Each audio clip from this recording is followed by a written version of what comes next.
Salut tout le monde, j'espère que vous allez tous très bien. Dans cette vidéo aujourd'hui, je vais vous présenter comment on peut récupérer les ports USB data dans la console centrale de la Tesla Model Y Propulsion 2022. Allez, c'est parti!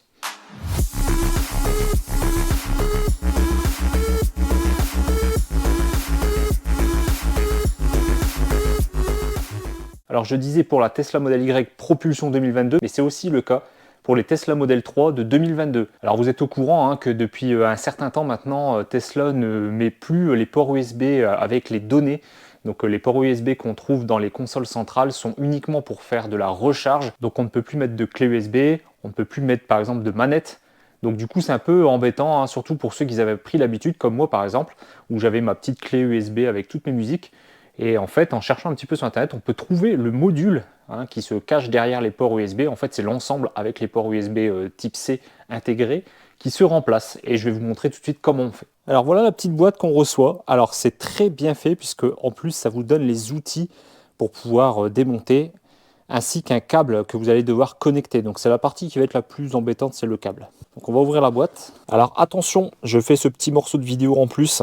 Je me suis rendu compte après coup que le module que j'avais installé avait désactivé en fait, ne prend pas en charge les chargeurs à induction d'origine de la Tesla.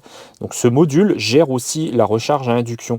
Donc faites attention, j'avais mis un lien en description, je l'ai retiré. Donc si vous en retrouvez un, c'est ce que j'ai trouvé entre temps, un nouveau module qui est compatible. Mais en tout cas, le vendeur qui m'a donné celui que je vous présente en vidéo ne fonctionne pas au niveau des chargeurs à induction. Donc on récupère bien les USB data, ça il n'y a pas de problème, vous le verrez dans la vidéo, ça fonctionne. Les USB fonctionnent à l'intérieur, mais ça vous désactive en fait les chargeurs à induction. Donc est-ce que c'est ce module là qui gère tout? Je pense que oui du coup, parce que quand j'ai remis celui de Tesla, ça fonctionnait. Le problème c'est que je m'en suis pas rendu compte tout de suite, parce que j'ai fait la vidéo, je l'ai montée, préparée, etc., uploadée, et puis c'est 3 semaines après que je m'en suis rendu compte, parce que voilà, je fais pas toujours attention et je pose pas toujours mon téléphone sur les chargeurs à induction. Et ce jour-là, j'avais plus beaucoup de batterie sur le téléphone portable. Mais comme j'allais à mon travail et que j'avais à peu près 1 heure de route, je me suis dit, bon, il va se recharger un petit peu sur le chargeur à induction, ça posera pas de souci. Et en fait, arrivé au boulot, je me suis rendu compte que la batterie n'avait pas du tout bougé du téléphone. Donc j'ai dit, il y a un problème. Et en fait, je me suis rendu compte au début que c'était les chargeurs à induction qui ne fonctionnaient plus. J'ai pas du tout pensé de suite que c'était dû au module. Et je me suis dit, je vais peut-être faire prendre une prise en charge, etc. Mais avant de faire ça, je vais remettre d'origine pour voir, au cas où. Et en fait, en le remettant, je me suis rendu compte que les chargeurs à induction refonctionnaient. Donc faites attention, si vous voulez acheter ce module sur AliExpress, si j'ai pas encore mis de lien dans la description, c'est que j'ai pas retrouvé de module compatible qui propose les chargeurs à induction fonctionnels en plus des data. Donc si vous, par contre, il y a un lien en description, c'est que voilà, j'ai corrigé le tir et que j'ai retrouvé un vendeur et que j'ai pu retester un nouveau produit qui fonctionne cette fois, qui ne fait pas perdre les chargeurs à induction. Mais si vous voulez chercher par vous-même, du coup, n'hésitez pas à contacter les vendeurs et leur poser la question. Parce que là, à l'heure actuelle où je tourne la vidéo, je m'en suis rendu compte il y a 2 jours. J'ai pas encore trouvé de vendeur qui me propose et qui me certifie que ça fonctionne. Ils disent tous que oui, mais j'ai pas l'impression qu'ils ont tous testé. Donc, s'il y a un lien en description, je me répète, c'est que c'est bon. S'il n'y en a pas, faites attention. Voilà, la suite de la vidéo. Donc voilà, une petite mousse de protection. Et en fait, le module, il est tout petit, voilà, c'est le module qui se retrouve en fait à l'intérieur de la console centrale. Voilà, donc avec les 2 ports USB-C qu'on va retrouver, et en fait, on va remplacer le module qui est d'origine, qui est exactement pareil. Sauf qu'en fait, la différence, elle est là. Donc ça, c'est la partie alimentation électrique des ports USB-C. Et ici, je ne sais pas si on va bien voir, voilà. Ici, on a la partie USB de data, donc les données, c'est par là que ça transite en fait. Et en fait, vous allez voir que sur celui d'origine, il n'y a pas cette partie, il y a uniquement cette partie-là. Donc du coup, on remplace tout le boîtier. Et vous allez voir qu'il y a même déjà un début de câble qui est malgré tout présent dans la voiture, dans la console centrale, qui est enroulé dans un scotch. C'est d'ailleurs difficile à comprendre pourquoi ils ont laissé ce petit morceau. Alors en plus, il ne va pas jusqu'au bout. Donc vous allez voir où est-ce qu'il faut le brancher. C'est en dessous des pieds passagers, où est-ce qu'il y a l'éclairage de pied. Donc il y a un câble à passer et en fait il y a le début du câble. Il faut se repiquer sur le morceau qui est déjà existant avec le câble qui est fourni avec justement ce module. Et puis après il suffit de se repiquer sur la console centrale qui est en dessous en fait, une des consoles centrales qui est en dessous. Vous allez voir, il y a un port USB de libre exprès pour ça. Et le câble fourni, c'est ça. Donc vous voyez, Donc vous allez avoir deux connectiques un peu spécifiques, hein. Ça vient se clipser justement sur d'un côté une partie du câble qui est déjà existant dans la console centrale et de l'autre côté ça va sur un boîtier en fait, vous allez voir un boîtier avec un port USB de libre. Et c'est juste ça qu'il faut rajouter pour que ça fonctionne. Donc comme je l'ai indiqué, donc on a le module, on a les outils. Donc en fait, il nous donne également un tournevis cruciforme parce qu'en fait, cette partie-là est vissée sur une platine. Donc on va enlever les vis d'origine, enlever le boîtier d'origine et le remplacer par celui-ci. Et on reprend les vis pour les fixer. Donc vous voyez, il y a deux vis. Il y a deux ou trois vis voilà, à remettre. Donc on reprend celle d'origine. Donc il nous donne l'outil avec, donc un petit tournevis cruciforme. Non, pardon, un petit tournevis Torx. Et il nous donne une pièce qui est essentielle pour moi parce que j'ai eu du mal à vérifier avant d'acheter pour voir si c'était faisable sans. Et en fait, non. Il vous donne ça. Alors ça, en fait, c'est ce qui va vous pouvoir nous permettre de débloquer la platine puisque la platine, elle est bien intégrée, hein, là où il y a les ports USB, bien intégrée dans la console centrale. Et c'est pas évident d'éclipser. Et en fait, avec ça, ça va tout seul. Alors je vais essayer de bien vous montrer. Donc voilà. Donc en fait, c'est toute cette partie qu'on doit débloquer. Alors ça se voit pas tout de suite au premier coup d'œil, mais il y a des encoches. Une là et une là. Et c'est dans ces encoches, en fait, on va glisser l'outil. Donc c'est ces parties-là, la plate, qui vont se glisser à l'intérieur, vous allez voir. Hop, voilà. Et en fait, vous faites levier comme ça. Et il n'y a plus qu'à tirer. Un coup sec. Et ça se déboîte. Et voilà. Vous voyez ici, c'est déboîté. Donc voilà le fameux module. Donc il y a 3 vis. Donc on va enlever la connectique, hein. Il n'y en a qu'une du coup.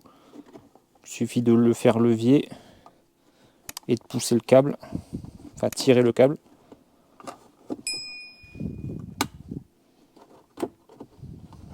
Voilà. Donc là c'est débranché, on l'enlève. Donc voilà à quoi ça ressemble. Donc vous voyez ici, il n'y a pas ce fameux port USB comme je disais, hein. Il y a uniquement la connectique d'alimentation 4 broches.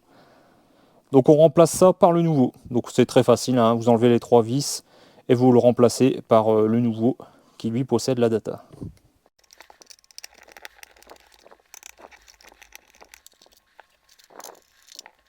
Donc voilà le module. On le remplace par le nouveau.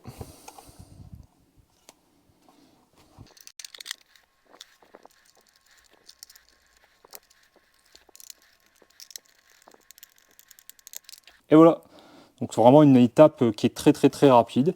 Et on retrouve nos ports USB vraiment comme avant. Et voilà, donc ça c'est le câble d'origine pour l'alimentation USB. Et en fait, vous allez voir qu'il y a un deuxième câble, voilà, qui se balade. Alors en fait, moi, il était attaché dans une sorte de scotch, là, donc j'ai juste défait un petit peu. Et en fait, on voit que le câble est déjà existant.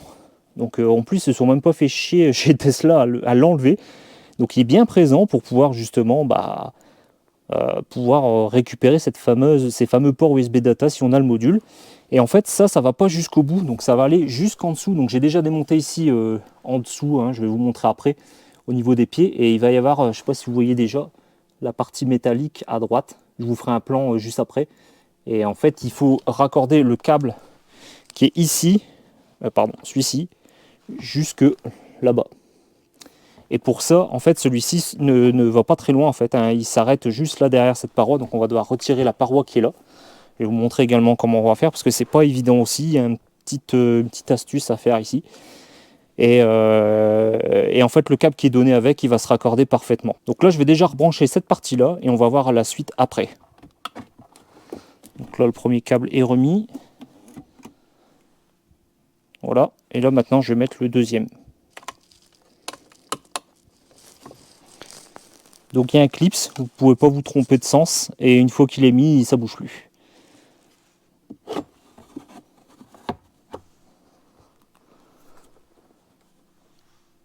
Donc là, il n'y a plus qu'à pousser pour le remettre. Et voilà. Donc là, l'accessoire est remis, tout est bien reclipsé. Maintenant, on va faire le branchement sur le côté. Donc ici. Donc là, j'ai déjà commencé à déclipser, je vais vous montrer comment j'ai fait. Et on va aller se raccorder là-bas, tout au fond. Alors ici, c'est comme d'habitude, hein, j'ai envie de dire. On déboîte cette partie, donc on enlève le petit clips ici qui est de ce côté, la vis Torx qui est de l'autre côté, donc ici, là quelque part. Voilà, on débranche le tout, on enlève le cache. Voilà, je vais le mettre de côté pour plus de visibilité. Donc là, on voit mes branchements de mes câbles qui vont pour l'éclairage des sièges arrière.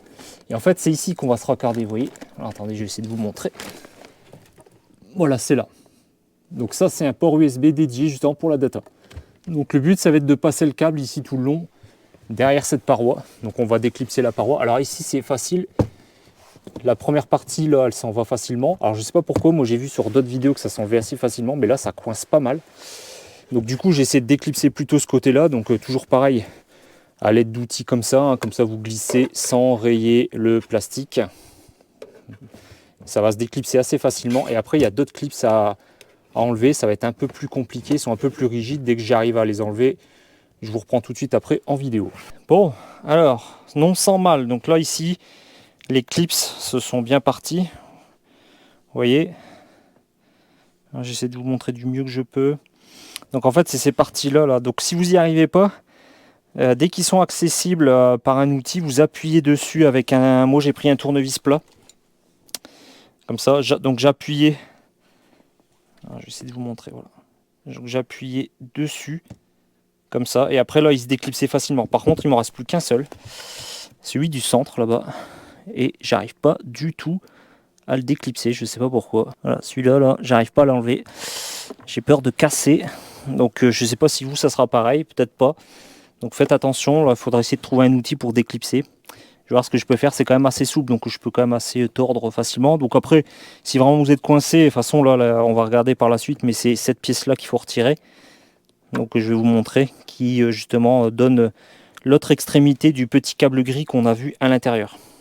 Donc c'était pas par au-dessus qu'il fallait appuyer sur celui-là, j'ai dû glisser comme ça ma main avec l'outil et appuyer en dessous la partie blanche ici.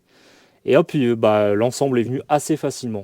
Donc là je suis tranquille, j'ai enlevé toute la paroi. Donc on va bien voir comment ça se passe ici. Donc en fait c'est cette pièce-là, vous voyez, regardez, elle est là. Le raccordement de l'autre extrémité du port USB est là. Donc là, on va prendre le câble qui est fourni avec le module et on va essayer de le passer tout le long, là, proprement, jusqu'au port USB qui est ici. Donc vous prenez le câble qui est fourni avec, vous le clipsez ici sur cette pièce. Donc c'est l'autre extrémité du câble gris qu'on a vu dans la console centrale. Donc il y a un détrompeur. Hop, voilà. Donc ça, cette partie-là, c'est fait. Maintenant, on va fixer le câble proprement avec des petits riselants ou des colliers de serrage. Alors, voilà le résultat final. Donc, je vous montre. Donc, on était parti bien du branchement. Il est là caché derrière. Il suffit de le soulever un petit peu. Vous voyez, il est là. Donc, je suis passé derrière cette barre en métal. Donc, c'est nickel. J'ai mis un riselant ici, sur ce câble qui remonte. Après, je suis passé là derrière. Cette partie-là, là, en plastique. J'en ai mis un sur le faisceau qui est là. Voilà, et à partir de là, je suis remonté ici au niveau de l'aération. Alors, c'est noir sur noir. Je ne sais pas si vous allez bien voir, je suis désolé. Je vais essayer de vous aider comme ça avec cette lampe torche.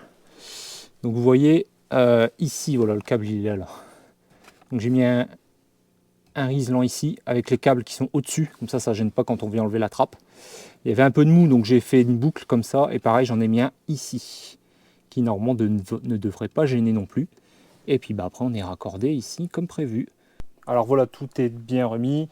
On a bien remis tous les caches. Donc ici, pour les remettre, pas de problème. Sur le côté, ça va tout seul. Il faut bien penser à appuyer partout là où il y a des clips. Et donc ici, voilà, j'ai remis mon hub. Et maintenant, je vais vous montrer que ça fonctionne bien. Donc on va mettre la petite clé USB que j'ai avec de la musique dessus. Donc elle est branchée, bon elle ne fait pas de lumière donc on verra pas si elle fonctionne. Mais après il suffit d'aller voir dans les réglages. Donc là ici je suis sur la musique. Donc j'appuie sur Spotify, on va aller voir les sources disponibles. Et vous voyez USB. J'appuie dessus et là on voit toute ma musique. Voilà. Donc, je peux mettre le début de une mais ça fonctionne. Pas trop longtemps pour les droits d'auteur. Mais voilà. Donc c'est parfait. Donc une petite modification qui rend quand même bien pratique ces ports USB. Parce que finalement avoir des ports USB type C et pas pouvoir s'en servir, à part pour recharger des téléphones ou autres appareils, C'était vraiment dommage. Donc on voit même maintenant le logo en bas. Hein. Ici vous voyez USB. On va tester également la manette sans fil pour voir si ça fonctionne également, mais normalement ça ne devrait pas poser de problème. Alors j'ai lancé le jeu Beach Buggy Racing. Donc j'ai synchronisé ma manette. Donc vous voyez, ça fonctionne. J'ai le petit adaptateur USB, le dongle USB pour la manette qui fonctionne. Et regardez, je vous montre. Hein. Regardez. Voilà. Donc on arrive à la fin de la vidéo. Voilà, donc fin du tutoriel, fin de la présentation de ce petit boîtier qui permet de récupérer enfin la data sur ces ports USB dans la console centrale. Au niveau du prix, moi je l'ai trouvé sur AliExpress, c'était vraiment pas trop cher je trouve, c'est une modification qui vaut le coup. On est autour des 40-45 € au moment où je tourne cette vidéo, donc peut-être que le prix va changer après ou va changer entre temps. Je vous mettrai le lien en description, donc n'hésitez pas à aller voir. Ça a été très vite à livrer, pour moi ça a mis moins de 2 semaines. Donc j'étais très content, ça marche super bien, on verra dans le temps si ça tient, hein. Normalement ça ne devrait pas poser de problème, mais bon, on ne sait jamais. En tout cas, s'il y a le moindre souci, je vous referai une petite vidéo pour vous expliquer. Mais en tout cas, voilà, moi je trouve que pour 40 €, 45 €, ça vaut le coup. Vous allez trouver peut-être d'autres sites qui vendent exactement le même produit autour des 60-70 €. Franchement, ça vaut pas le coup. Allez sur AliExpress, ça coûte 40 €, c'est exactement la même chose. Pour moi, il n'y a aucune différence. Si vous avez des questions sur le sujet, n'hésitez pas, la zone de commentaires est là, j'essaierai d'y répondre. N'hésitez pas, si ça vous a plu, à mettre un petit pouce en l'air comme d'habitude, à vous abonner si ce n'est pas déjà fait, activer la cloche pour les prochaines vidéos qui devraient arriver prochainement. Hein. Normalement, on reste sur le rythme d'une vidéo par semaine le dimanche à 17 h. Je vous dis à très bientôt. Ciao tout le monde.